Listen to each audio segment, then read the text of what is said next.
You feel like that proverbial chicken whose head was cut off. You can't think, but every muscle in your body is ready for action. But what action? What do you do? How do you fight for your marriage? In the emails I get from readers, I hear the heartache. Each story is very different, but the pain bleeds from each sentence and paragraph. My heart grieves for those who write, as they tell about suffering through an agony I know all too well because of my own 3-year separation a number of years ago. Because my own marriage was restored, and because I have been able to work with so many others to reconcile their marriages, I can confidently tell you it is possible to fight for your marriage and win, even when your spouse has turned away from you. But what does it look like to fight for your marriage? From never to forever. Alexandra could not eat or sleep. Bill would not talk to her or answer her calls. When she found him at the house he was renting, he refused to let her inside. From the moment she found her husband standing beside his Hyundai Sonata, packed with all his belongings, her world turned upside down. "What are you doing?" she asked. "I've been telling you for months I can't handle it anymore." "Where are you moving? When are you coming back?" "I rented a house," Bill said. "I don't know what's going to happen. I need space. I need time."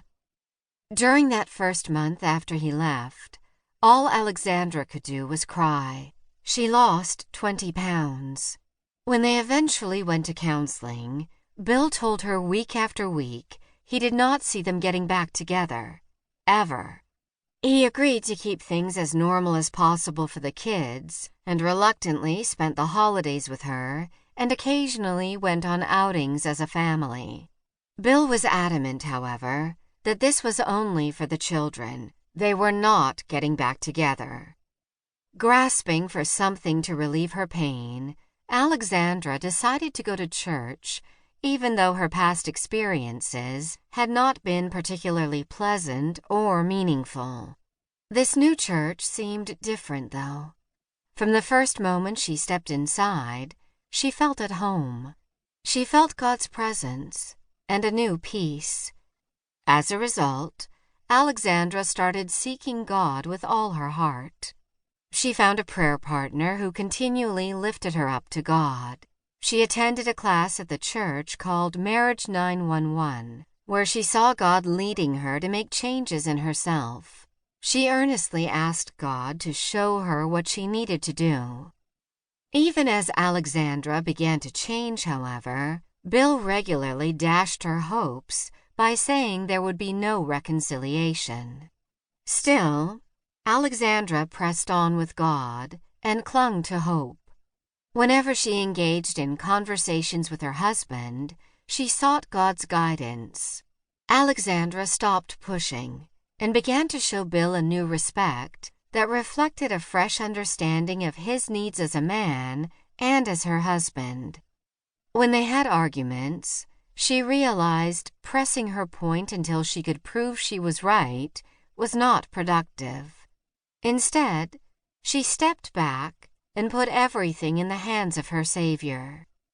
Eventually, Bill saw the changes in her and began initiating times for them to get together and talk while doing things they both enjoyed. But he still insisted he had no interest in ever reconciling. One day, he asked to come over and talk. "I think it's time," he said. "Time for what?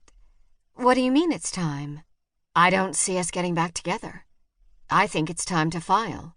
I've saved some money in my savings and my 401k. I'll cash it out.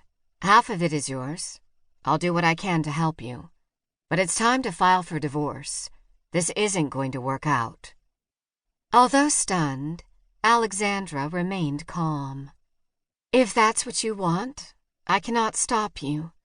But I'm not going to file or take the first step. You'll have to do it. You're going to have to sit down and talk to the kids, too. I don't want to..."